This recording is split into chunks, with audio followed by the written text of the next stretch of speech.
Even better distractions. Some wear saucepans on their heads because safety's important. Alas, there's How's it going, guys? Jack here with another video. So today I'll be checking out some more gameplay for Total War Warhammer 3, starting today with the Ogres Kingdom vs the Exiles of Khorne battle gameplay. Now, if you're wondering as to why it is that I have not been checking out these things, it's been there for nearly a month, well, it's simply because I've actually tried to enjoy the game, well, whilst doing some other things, of course, but I just didn't know how long the campaign actually is. Like, man, it takes a while to have things done, and as of now, I've only played through the elves. Yeah, I tried to play the campaign with Tyrion, got kind of somewhere, wasted a lot of time trying to figure out what to do. Then I tried again playing with Teclis, and then freaking Elven Batman. I am the knight, I mean, justice for Elf 1. The Grim, he's awesome, he's truly awesome. But then, of course, I ended up pulling a grudge against the Dwarven, and everything was kind of going pretty swell till the moment where I encountered the Crocs, the Beastman, the freaking legend, Nakai. Wakanda forever! That should be a t-shirt. Actually, it should be a thing. No, Nakai completely wrecked my shit. It's a awesome character, and I think that's been the next one that I try to play. But anyways, that's not the point. Today we'll be checking out some of the gameplays. Let's jump into it. Footage was captured from the lion's share of the killing done beyond the bastion. One exalted bloodthirster marches his army deeper into Cathay.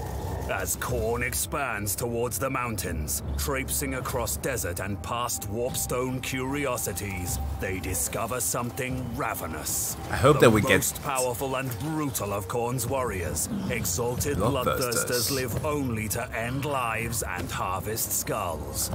Bloated things rustle the trees. I kind of wish that we have this type of camera command to make our gameplays a bit more cinematic. I mean, we have an add-on and you can debug the camera itself, but add-on, a mod of a sort from the workshop. But yeah, I hope that the one that they have featured in some of the videos is actually how it looks like in game. Barely contained grunts echo through the hills, and more than one whispered argument finds the bloodthirster's sharp ears. He pulls his army to a halt, ready and eager for a battle to please the god of murder, though perhaps too eager. The minions of Khorne have wandered into the mountains of Morn, look at those the models. rightful, hard-earned homeland of the Ogre kingdoms. Oh. Pens on their heads. The coming conflict between demon and ogre may have been avoided if not for the dim-witted instincts of a trigger-happy Noblar. Witnessing the premature firing of the scrap launcher rouses the thuggish instincts of the poorly concealed ogres, who lose all semblance of order and descend upon the demons, largely mistaking them for edible man-things. Scrag the Slaughterer is the insane leader of this rabble, who style themselves the Disciples of the Maw.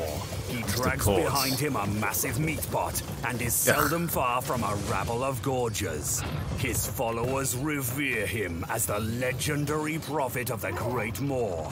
It is the exalted bloodthirster's grave misfortune to have ventured so close to these creatures' deity, and Scrag's unending delight to have fresh meat for his pot. Noblars are perfect cannon fodder, and even better distractions. Some wear saucepans on their heads because safety's important. Alas, there's no I can't take the fact that he says that with that very serious announcer voice. That's like me just going forth trying to do like the epic trailer guy voice, trying to comment on, I don't know, like the Bloodthirster, like the Khorne followers Bloodthirster has jumps like a truck, thighs like what? Badly he moves because of the ogres. I think I have to say it again. I hope you guys got the reference to the song that I tried to say. Anyways, let's keep going. saucepan large enough to save something so fragile from a marauding Chaos Warrior.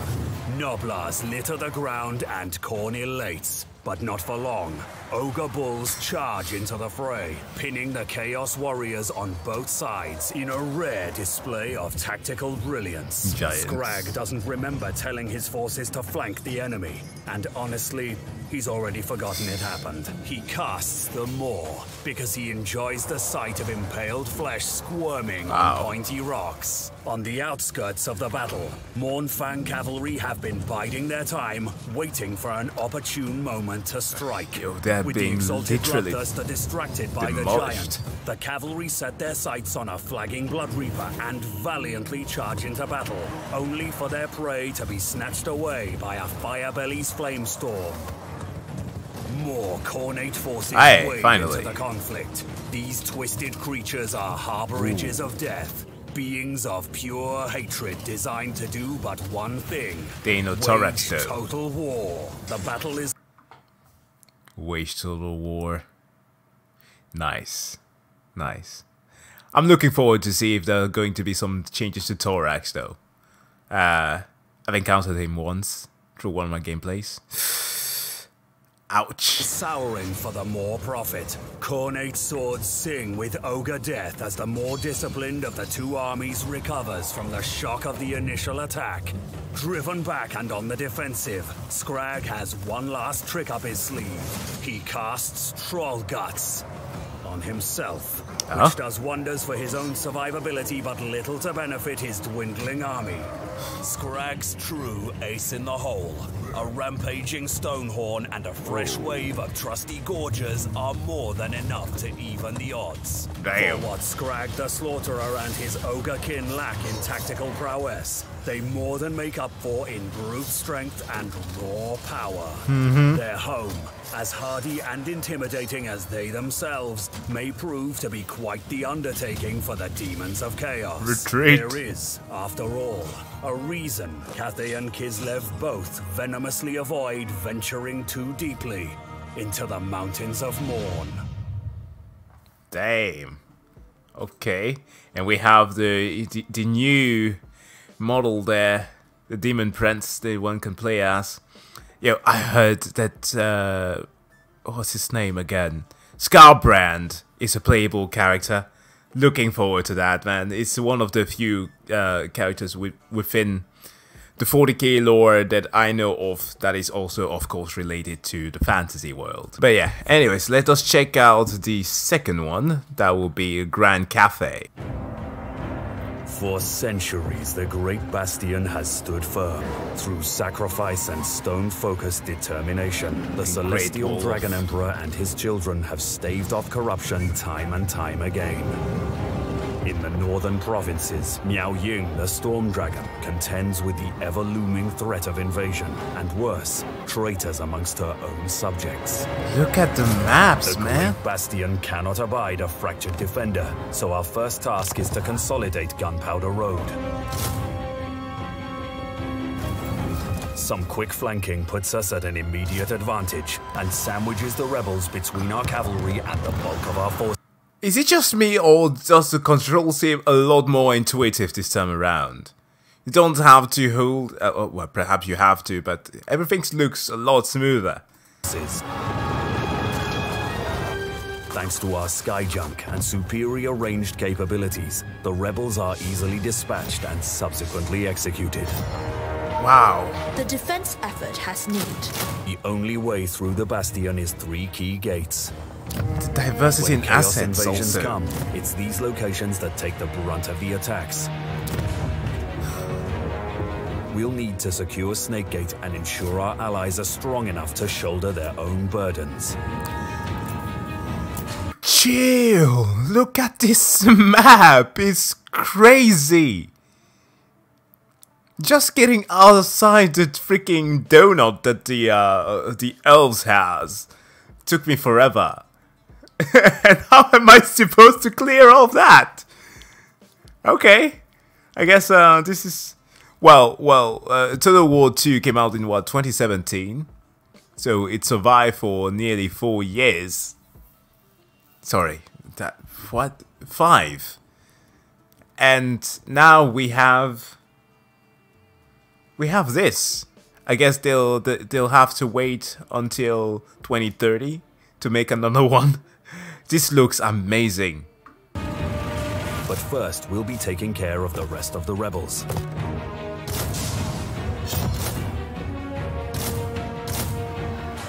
The Emperor's chosen daughter. As we expand our settlements, we'll need to pay close attention to our harmony. We'll build a labor conscription bureau and a conscription office, both for the growth, control, and bonuses to our young. Okay. With Gunpowder Road returned to order and more potential rivals discovered in the west, we'll turn our focus to Snakegate and fortifying the Bastion. We'll begin by issuing the Storm Dragon's Edict commandment, lowering corruption, bolstering defense, and decreasing our enemy's movement range. Actual good control there. We were distracted with internal affairs. A Chaos Warband entered Grand Cathay through the demolished Snake Gate. We'll need to face them head-on. Before more conflict is had, we'll want additional funds to maintain our growing army. Making use of the Ivory Road, we'll dispatch a caravan to trade with distant cultures. Yo, that saves you so much trouble for managing. What was that for a tongue twister? For managing your funds. That's great. Caravans come with plenty of risk, but the potential rewards are more than worth it. And it's law-friendly. With our army bolstered and extra funds incoming, we'll assault the invaders, driving them away. We'll colonize Snakegate, ensuring that future invasions are not so easy. Here we turn Miao Ying to her true purpose, the unyielding protection of Grand Cathay. To aid in our defense of the Bastion, we'll align the Wuxing Compass to match our current goals. The Wuxing Compass harnesses the wind of magic to bring prosperity to Grand Cathay. Okay, directing the compass fills the respective energy reserves. The greater the energy reserves, the larger the benefits are. However, the energy reserves of all directions will decay over time. Okay, that's a great mechanic. Each of the 4 directions offer powerful incentives, but our army has suffered from recent conflicts. We'll turn the compass northwest to hasten their recovery. We'll also set the Western Great Bastion's commandment to the Bastion Restored for the added casualty replenishment rate. Turmoil as our caravan is ambushed and held under threat of violence. We'll refuse to negotiate with Ogres and order the caravan to protect itself. Can't be trusted. Move in harmony, and we shall prevail. Harmonious rock! Minds as one! Ogres may be a hardy enemy, but we've managed to cut the assaulting lord off from the bulk of his forces. Some focused pressure, and we soon have the upper hand. Have numbers.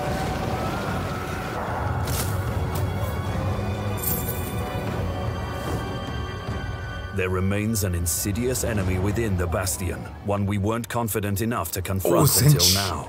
The foul architect of fate holds the terracotta graveyard, and whilst this threat remains, the Bastion is still weakened. We'll entrust Snakegate's defense to a reliable general and move south to exterminate the demon threat.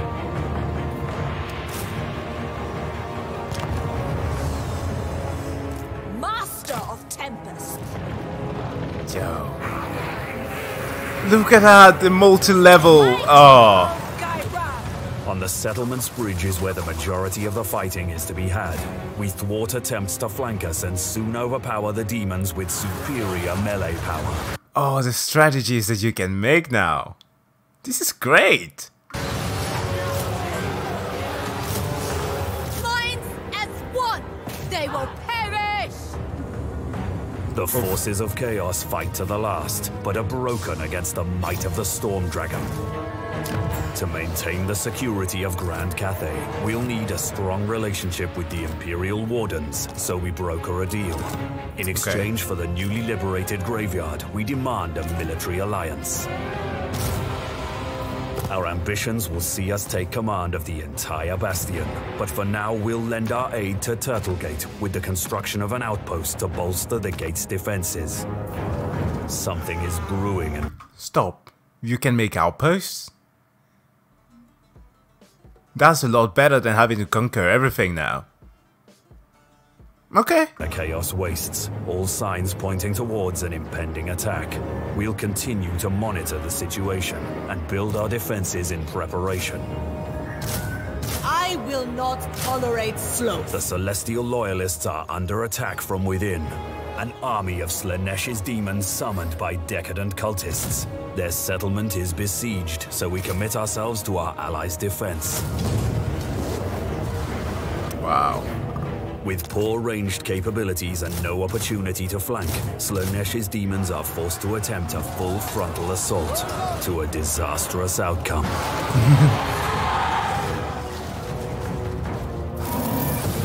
Slanesh's forces are a trifling thing this time, and they're easily dealt with. But whilst we were distracted, a Tzeentch host amassed outside of Snakegate. The Changer of Ways is making his move. The journey across Cathay is long, but we arrive in time to face the demons. I'm in turns. Kairos Fateweaver marches on Snakegate, intent on breaching the Bastion and laying waste to Cathay beyond.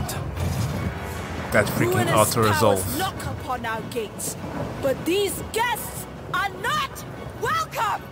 Send them from our threshold with the steel in your hands and in your hearts.